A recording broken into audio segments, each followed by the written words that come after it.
Pero cuando él apoya mucho su religiosidad expresamente al hablar de Europa 51, en Simone Weil y en la florecilla de San Francisco, evidentemente se está apoyando una tradición muy heterodoxa. Es decir, ni Simone Weil ni San Francisco de Asís eran gente de recibo en la Iglesia ortodoxa. Y yo creo que en esa línea es la que está Roberto Rossellini. Y esa es la Pues has abierto camino a San Francisco, que es una de las películas más hermosas que hizo. Totalmente respetable, cristiana, de Roberto Rossellini. Emoción que... Yo también lo era por libre, igual que como cineasta iba por libre. ¿Tú has visto a alguien como Ana Magnani diciendo yo creo en Dios? Es difícil encontrar eso en toda la historia del cine, ese trozo. Es decir, lo dice como un poco como diciendo, ya sé que a lo mejor esto no se lleva. No, esa conversación es impresionante. Esa en ese momento, y está puesto porque él quiere, porque de alguna manera, por eso te digo, cuando se ve la iglesia está hecha con... Y dígame, ¿usted qué hace ahora? Mucho respeto. Tiene un gran respeto él ante ese mundo y ante esa especie también de bueno, es el final de Viaggio en Italia. Con aquel milagro, la procesión aquella. De hecho, en este momento, cuando se forma, hay un sindicato que se nos forma nuevo, en el cual está Visconti, están unos por el Partido Comunista, otros por el Partido Socialista, otros... cada uno por hasta 7 partidos, ¿no? que Badoglio no admite. No admite que hubiese esos partidos, quería la restauración del rey, y por tanto, entonces eso se acaba, y esto dicen que ni hablar, pero por el partido, por la democracia cristiana, en ese comité figura Rossellini, eso es el año 45. Y de hecho atestiguó su interés por la democracia cristiana, porque una vez pasada la época de televisión, hace una película que sí hemos visto, por lo menos yo he visto, he cazado por aquí el año 1, que es toda la constitución de Gasperi en el primer congreso. Ese se puso en la tele. De Democristiano, que es una película interesantísima. Lo de Gasperi. Que es cuando vuelve Rossellini al cine después de los años de televisivos. Sí, es una vuelta. Era una buena película. Igual que Viva el Italia, la garibaldina a mí me gusta poco. ¿Ya había dicho él, el cine ha muerto, viva la televisión? En ese momento ya lo había dicho. Yo creo que sí, porque yo creo que era... Lo dijo muy pronto. A mí, yo quisiera volver a ver, difícil volver a ver cómo está hoy Marina Manini. Marina Manini está tan jorobada por los productores y con el error, yo creo que garrafal de Martín Carol ahí en medio y de Sandra Milo y esas historias, no funciona bien de actores. Yo creo que esa es la que funciona, pero en cambio a mí Viva la Italia sí me gusta mucho. Y a mí la que me parece en su metraje real maravillosa era Una nota de Roma. Sí. Eso es una maravilla. Palabras mayores. Eso es una maravilla. Esa es una maravilla. Y esa es una película que se ve muy poco. Y otra que se ve muy poco es La Prise de Pouvoir de Luis XIV, que es una película absolutamente... Ni manera, estas películas no se ven nunca. Vamos a intentar poner algunas más de Rossellini. A ni manera no sé si lo has visto, pero es una película que no tiene nada de buena fama y a mí me parece absolutamente genial. Bueno, televisión pasó una noche, hace años pasó, la máquina Mazzacativi, la máquina Matamalvados. Fue una sorpresa para todos porque es una película divertidísima. Sí, divertidísima y una reflexión sobre el cine sumamente curiosa. Impresionante. En el año 48. Como decía Warner en ese libro suyo estupendo, que empezó filmando personas, luego ciudades, luego países, luego continentes, luego... Y es verdad, porque las películas suyas, India... Y dando, eso que decía antes Antonio, dando clases, porque yo la única vez que he estado con Rossellini hablando, yo estaba varias veces en cosas con él, como cuando pasó Amore, que estaba Ana Magnani, y Somali, la mujer india que tuvo. Pero con Rossellini así mano a mano solamente fue en el Hilton del Cairo, que te había ido todos mis compañeros, yo estaba rodando allí, mis compañeros del equipo se habían ido a unas cosas de luces y fuego y cosas de esas.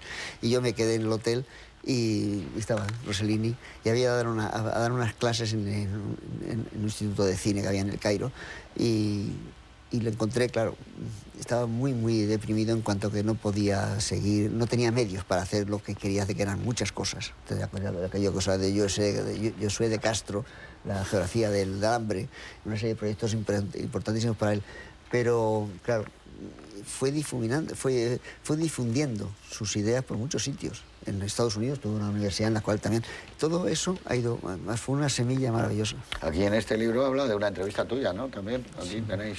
Sí, bueno, y hay de otra más gente, de varias más gente más, de Antonio Grove, Paco Llinas... Pero una lo hiciste tú con José Oliver, ¿no? ¿Y ahí estaba con entusiasmo todavía o no? Estaba, en ese momento se iba a empezar a rodar Sócrates y estaba encantado. No, yo creo que estaba muy activo, muy decepcionado del cine y de cómo había funcionado la industria del cine, que hay que decirlo que cuando él hablaba de eso, no hablaba del cine como arte, hablaba de la industria del cine como estaba. Cosa que además yo creo que la vio muy bien, porque luego los hechos han comprobado que a partir de aproximadamente esa época, hacia el 62, 63, 64, ha dejado de ser lo que era. Pero él, por ejemplo, de los nuevos cineastas, a él, ¿quién seguía gustando? ¿La gente de la Nouvelle Vague? La gente de la Nouvelle Vague y algunos de los jóvenes italianos. Por ejemplo, ¿qué italiano? Por el estilo Olmi, claro. por ejemplo. Pero yo después, una vez en Barcelona, en una conversa que hubo en la Universidad Menéndez Pelayo, en el viaje de regreso al aeropuerto fuimos Eduardo Bruno, que era de Filcrítica, era eso. Después venía también Jorge Herrero, que había sido el operador. Sí, el operador de Sócrates. Sí, Sócrates. Y claro, entiendo. Jorge no acaba de entender. Consideraba que Rossellini a veces tenía un cierto cansancio y que no se preocupa. Dice, pero ¿por qué no cambiamos el plano y tal? Y claro, no entendía que Rossellini a veces lo que quería justamente era ese plano sin enfatizar nada. Claro, pero es que era Creía que era por no mover la cámara. Que no lo controlaba el operador, lo controlaba el propio Rossellini, que yo le he visto rodando el Sócrates, y lo hacía él manipulando la especie de zoom complicadísimo, el pancino que inventó él, y que era él el que estaba moviendo la lente. El fotógrafo en realidad no sabía lo que se estaba filmando. Y le interesaba mucho ese análisis de un espacio continuado, que lo hay ya en Fugitivos en la noche, y lo hay ya, yo creo que al principio empieza a verlo quizá probablemente en Rovere, de tener un plano muy largo que lo va analizando y que se acerca y se aleja y esas historias, y lo hace con mucha sencillez y de una manera sobre todo muy económica y sin tener que cambiar las luces ni cosas por el estilo. Yo creo que a él en esa época le interesa lo que no podía hacer en Roma Città Aperta, que era analizar un espacio, moverse dentro de un espacio y establecer incluso las conexiones entre un personaje y otro, porque movía dentro del plano, no la cámara, sino el objetivo, y enlazaba unos personajes con otros dentro de un espacio. Es una cosa que a mí siempre me recuerda mucho la frase esta de Elie Faure, hablando sobre Velázquez, que cita a Godard en Pierrot le Fou, que quería describir no las personas y las cosas, sino el aire que había entre ellos. Yo creo que había esa especie de establecer conexiones entre una cosa y otra. Yo creo que sí hay, dentro de una continuidad muy grande, hay una evolución en las etapas de Rossellini. Primero tiene esa especie de etapa, digamos, de dar testimonio del mundo que le rodea, luego meterse en los personajes íntimos y los problemas íntimos de las parejas y de las mujeres, con todo el grupo de películas con Ingrid Bergman. Después tiene una especie de recuperación un poco del momento histórico del final de la guerra, con películas que hace a final de los años 50, primeros de los 60. El general de la Rovere. Después de la experiencia muy importante de rodar India sobre el terreno, que ese es su verdadero documental.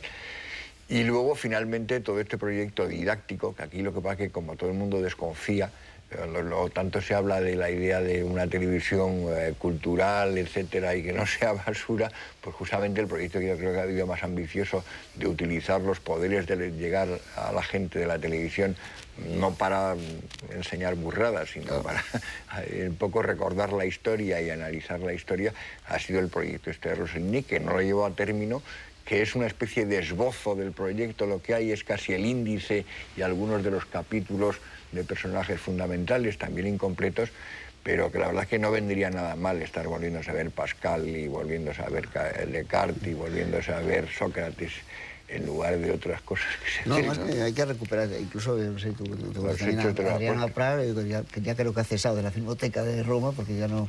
Pero yo tuve con una conversación aquí, una comida hace como 2 años, ahora así, y a Prat, que es un muy viejo amigo y es uno de los grandes expertos en Rossellini, de los grandes admiradores, me dijo que intentaba, si le dejaba mucho tiempo en el puesto, que creo que no ha sido, recuperar toda la obra de Rossellini, porque dice, hay películas de las que tengo 7 versiones diferentes, y algunas de ellas por culpa de Rossellini, que decía, vas para América, vamos a quitar tal secuencia, vamos a quitar todo. El problema es intentar reconstruir las mejores, pero creo que sí que está un proceso que para la celebración del centenario en el año próximo se están preparando las restauraciones, tiraje de copias nuevas de casi todas las películas, y que se va a organizar un ciclo que se va a mover un poco por el mundo con todas las películas. India sería muy bueno verlo. Esos casos que son casi de problemas filológicos, de determinar si es preferible una versión a otra, porque una no se ocupó de ella Rossellini y de la otra se ocupó de la Rochefoucauld, y a lo mejor es mejor la versión francesa porque está más cuidada que la italiana, que teóricamente es la